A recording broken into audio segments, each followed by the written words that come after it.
નમસ્કાર, આપ જોઈ રહ્યા છો ગુજરાત તક અને આપની સાથે હું છું સૌમ્યા. સ્થાનિક સ્વરાજની ચૂંટણીઓ આવી રહી છે. 16મી તારીખે મતદાન છે અને એવામાં તમામ પક્ષો એડી ચોટીનું જોર લગાવી રહ્યા છે અને પાલિકાઓની ચૂંટણી પણ હવે ખૂબ જ રસપ્રદ બની ગઈ છે. ખાસ કરીને કુતિયાણાની રાજનીતિ વિશે વાત કરવી છે, સમજવું છે કે ત્યાં શું ચાલી રહ્યું છે અત્યારે અને કયા કેન્ડિડેટ છે વધારે મજબૂત છે. આ વખતે મેદાનમાં છે કાંધલ જાડેજાના પુત્ર અને બીજી બાજુ છે ઢેલીબેન ઓડેદરા.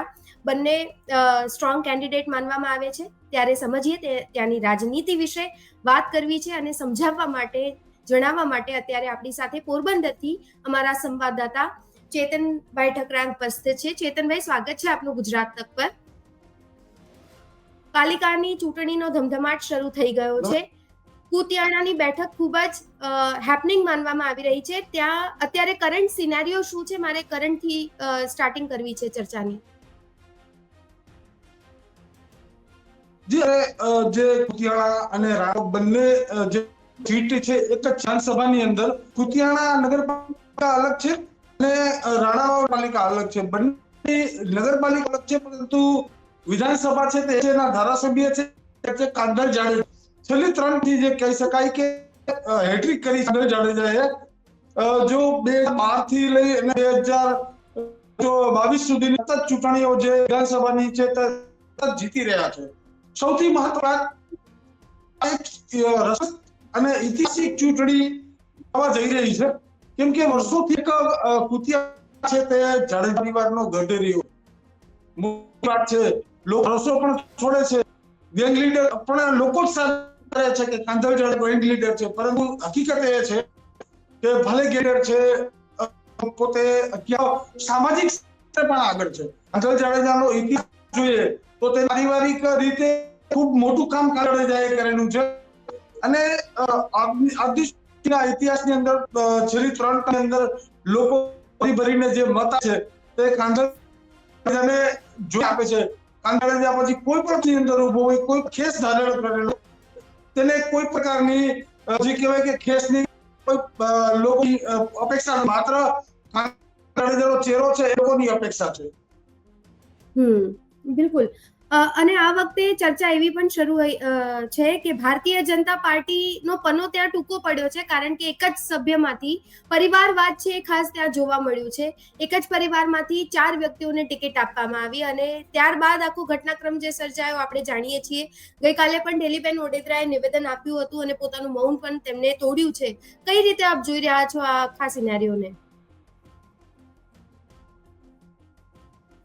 ઢેલીબેનની વાત તો એ પણ ગેંગસ્ટરની છે અને જે વાત કરીએ રામાનેભા કોટડા જે કહેવાય છે પોરબંદર કુતિયાણા બાજુમાં કોટડા ગામ આવે ત્યાંની એક ગેંગ છે, કોટડા ગેંગ કે ઓળખાય છે.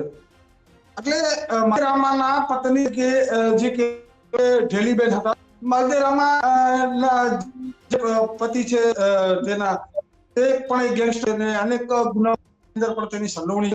ઢેલીબેન છે તો પણ કંઈક ઇતિહાસ કે ઢેલીબેનના જે તેના પૂર્વ છે એ પણ ક્યાંક હત્યા હતી અને આક્ષેપ પણ ઢેલ ઉપર થયા હતા કે હત્યા કદાચ ઢેલે કરાવી હોય કે પોતાની હોય કે કઈ બી રીતે પર આક્ષેપ હતા.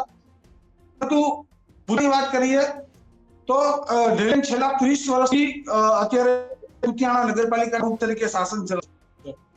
તો એક વખત કાંધલ 2022 વિધાનસભા સમયે ચેલેન્જ પણ આપી હતી ઢેલીબેનને. જાહેર મંચ એવું કીધું હતું કે જો આ ચૂંટણી નગરપાલિકાની ત્યાંની કુતિયાણાની જે પરિસ્થિતિ છે સુધરે, ત્યાંનો વિકાસ નહીં થાય તો હું નગરપાલિકા ચૂંટણી અને લોકોને આપીશ. આવી વાત કાંધલ જાડેજા 2022 કરી. તે બાદ જો કાંધલ જાડેજાની વાત તો સંતોષ જાડેજા હતા, તે પણ ક્યાંક 1995 સુધી ત્યાંના ધારાસભ્ય હતા, પક્ષની અંદરથી ચૂંટાયા.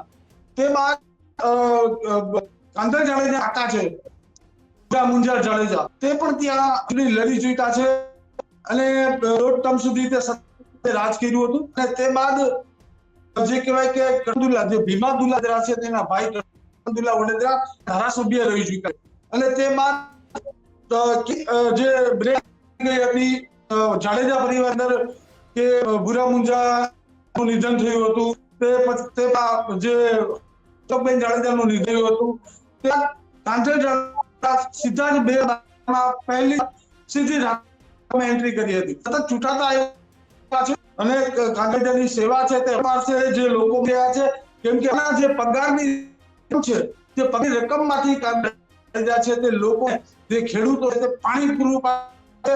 એક તો પરિવાર અંદર 65% પરિવાર છે જે પુંજા વેજા, જે સંતો જાડેજાના સસરા છે પુંજા વેજા લઈને આદિ સુધી તેના પરિવાર ગરીબ છે. પૈસાની જરૂરિયાત નથી પરિવારની, પરંતુ માત્ર ને માત્ર રાજનીતિની અંદર ઉતરા ક્યાંય પાછું નહીં વળી જોવાનું તેવો સિદ્ધાંત છે. સીટ બાદ એટલે સીધી જ કાના જાડેજા કરવામાં આવી છે નગરપાલિકામાં. કુતિયાણા નગરપાલિકામાં જે કાના જાડેજા, કાંધલ જાડેજા નાનાભાઈ છે અને કઈ કોઈ પણ પ્રકારની રાજકીય તેની કારકિર્દી, પરંતુ જે પરિવાર છે તેનો લોકો ભરોસો કરે છે જાડે કાંધલે તેની ઉપર ભરોસો મૂકે ત્યારે કાનાને છે તે મેળ થયેલો છે. મહત્વની વાત છે આ સીટ જે ના સમયથી જ જાડેજા પાસે હતી નગરપાલિકા, તે રાણાવાવ નગરપાલિકાની અંદર પણ આ તારીખે જે શાસન કાંધલનું હતું, એનસીપી નું શાસન હતું. છોડ્યા બાદ જે રાણાવાવ પાલિકા હતી તે હસ્તક હતી, જેમ કુતિયાણા વહીવટ હસ્તક 1.5 વર્ષ સુધી હતી. જે ચૂંટણી રહી છે રાણાવાવ કુતિયાણા બંને સીટો છે, બંને નગરપાલિકાઓ રાણાવાવ તો કાંધલ હતી ને ફરીથી આવશે તેવી જાડેજાએ વાત કરી છે. કુતિયાણા પણ તે જ જાડેજાએ કીધું કે આ કુતિયાણા નગરપાલિકા તે પણ એક કાનાજાના હસ્તક રહેશે, તેવી પણ એક જે જીદ છે કે હું જીતી બતાવીશ તે જીદ પે બેસી ગયા છે જાડેજા અત્યારે. અચ્છા, આપની કોઈ ઓફિશિયલી કે પછી અનઓફિશિયલી વાત થઈ છે બંને કેન્ડિડેટ સાથે, કાના જાડેજા સાથે કે પછી ઢેલીબેન ઓડેદરા સાથે? શું કહી રહ્યા છે? જીતનો વિશ્વાસ કોનો વધારે વ્યક્ત કરવામાં આવી રહ્યો છે? આપને શું લાગ્યું?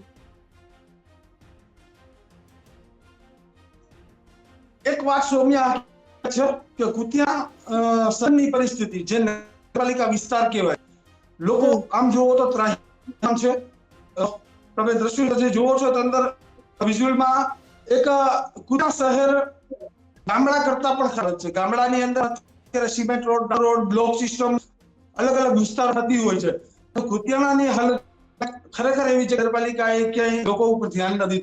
ઠેર ઠેર ગંદકીના જે જગ્યાએ વિકાસ થવો જોઈએ, રસ્તા, લાઇટ, પાણીની સુવિધાઓ જે લોકો કરવી જોઈએ તે નથી. એ પ્રમાણે જે ડિફેન્સ સાથે ચર્ચા થઈ, હું 30 વર્ષથી કેવામાં રાજ કરું છું ને તો દાવો તો સ્વાભાવિક રીતે કોઈ પણ ઉમેદવાર પોતે પોતાની રીતે કરતો હોય છે. પરંતુ જાડેજા જ્યારે અત્યારે જે મેદાને ઉતરો કાંધલે પણ એ જ વાત છે. કાંધલે સીધી વાત આપણે એ રીતે છે કે તમામે તમામ સીટો જે 24 સીટની ઉપર કબજો લે, લોકો મારી ભરોસો કરે. આવી વાત કાંધલ કરી એટલે લોકો જે વચન છે કાંધલ પણ પોતે આપ્યું છે કે મારી જીત ટૂંકમાં કાના જાડેજા તેની જીત થશે, તે તમામ સીટો ઉપર આવી જશે. કુતિયાણાનો નગર લાવી દઈશ અને વિકાસના માર્ગે લઈ જઈશ, કાંધલ જાડેજાએ વાત કરી. અને બીજી વાત કે જાડેજા પરિવાર એ પણ વાત કરી છે કે કોઈ વ્યક્તિગત નથી કે કોઈ પક્ષ સામેની નથી, માત્ર કુતિયાણાના લોકો માનું છું અને કુતિયાણા જે થતું હોય છે તો હું બિલકુલ.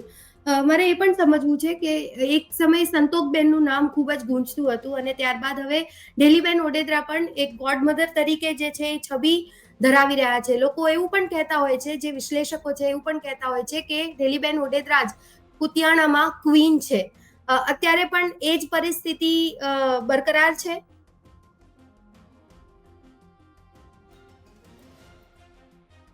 સ્થિતિ નથી કુતિયાણા, કેમ કે અત્યારે ભલે લોકો જે કરતા હોય, કુતિયાણા એક સંતોક જાડેજા જે તેના પતિ મુંજા જાડેજા જે નિધન સંતોક જે પોતે હતી તેને ડેવલપ સંતોક એક જે સક્ષમ વિધાક કે પોતે ગેંગ જે બજાર તરીકે પણ છાપ કરી હતી. અને બંજા હતા તે પણ લીડર હતા, બહુ મોટા લીડર હતા, જે કાંધલજાના કાકા થાય છે, સોરેનના દેર. એટલે પરિસ્થિતિ છે કે જે જાડેજા પરિવાર છે, અનેક વખત દાખલ થયા છે, નિર્દોષ છૂટ્યા છે. લોકો ગુંડા હિસાબથી પરિવારને જોતા નથી. ભલે ઇતિહાસ કોઈ પણ પ્રકારનો હોય, નાના માણસ સામે ક્યારેય પરિવારે કોઈ લાંછન લાગે કે કોઈ તેની ઉપર અત્યાચાર થાય કે બીજું કોઈ પણ પ્રકાર પરિવાર ઉપર કોઈ લોકો આક્ષેપ કર્યા નથી. માત્ર જે તેની ઉપર ભરોસો છે, તો એક જ એનો મોટામાં મોટો પોઈન્ટ છે, આ પરિવાર આ પેઢીથી ખૂબ જ સક્ષમ છે, પૈસાની કોઈ જરૂર નથી. ઢેલીબેન છે એ રીતે પરિવારમાંથી આવે કે તે રીતે સક્ષમ માટે અનેક પ્રયાસ કરે છે. પણ લડવાના પ્રયાસ હતા, પરંતુ પરાજય મળ્યો છે. કેમ કે કુતિયા છે તો પહેલેથી જ પરિવારના ભલે સમય જે સંતોષબેન તેના પરિવાર અને કાંધલજાને મોટા કરવામાં વ્યસ્ત રહ્યા હતા, તે સમયે કૃષ્ણ તેની અંદર ગયા હતા. એ બાદ જ્યારથી એન્ટ્રી છે ત્યારથી કુતિયાણાની સીટ 3 ટર્મ જાડેજાના કબજા. એટલે ઢેલીબેનના ઇતિહાસ કર્યો તો ક્યાંક ઢેલીબેન છે તે પુનઃલગી અને જે આવેલા હતા તે કોટલાની અંદર જે ની અંદર સામેલ થયા, તે બાદ તે તો બની ગયા છે, પણ પોતાનું જે રાજકીય જે બાબત તેની અંદર ક્યાંક ઢીલા પડ્યા હોય તે રહ્યું છે. તે પરિવારની અંદર કોઈ મોટા નેતા નહીં શક્યા કે કોઈ ધારા લેવલ કે સંસદ લેવલના પણ ચૂંટણી પક્ષને ચૂક્યા નથી. એટલે ક્યાંક તેનો વીક કહી શકાય. અને જાડેજા અને બંનેની વચ્ચેની જે છે આ વખતે એ ક્યાંક એવી થઈ કે આપણા અંદર અત્યારે સામાન્ય 18-16 સીટ જેટલી છે, ત્યારે જાડેજા પોતે દાવો કરે છે કે હું તો ઢેલી પણ ક્યાંક દાવો કરે છે તમામ સીટો જીતી. Somya. Okay ji, thank you so much. આપ અમારી સાથે જોડાયા અને તમામ ત્યાંની માહિતી આપી તે બદલ ખૂબ ખૂબ આભાર આપનો. તો કુતિયાણામાં હાલ ચૂંટણીનો જંગ છે એ ખૂબ સરસ રીતે જામી ગયો છે, પરંતુ છે તો પાલિકાની ચૂંટણી અને જંગ જોવા મળી રહ્યો છે. જે જંગ જે રીતે જામ્યો છે રસપ્રદ રીતે, એ એવું જ લાગી રહ્યું છે કે જાણે વિધાનસભાની ચૂંટણી હોય. એટલે વિધાનસભાની ચૂંટણીની જેમ જ અહીં પાલિકાની ચૂંટણીનો જંગ જામેલો જોવા મળી રહ્યો છે. કાંધલ જાડેજા વર્સિસ ઢેલીબેન ઓડેદરાની આ ફાઇટ છે જે અત્યારે ખૂબ જ રસપ્રદ લાગી રહી છે. તમામ અપડેટ્સ ગુજરાત તક આપના સુધી પહોંચાડતું રહેશે. અત્યારે બસ આટલું જ. આપ આપના અભિપ્રાયો અમને કમેન્ટ બોક્સમાં જાણ કરવાનું ન ભૂલતા. નમસ્કાર.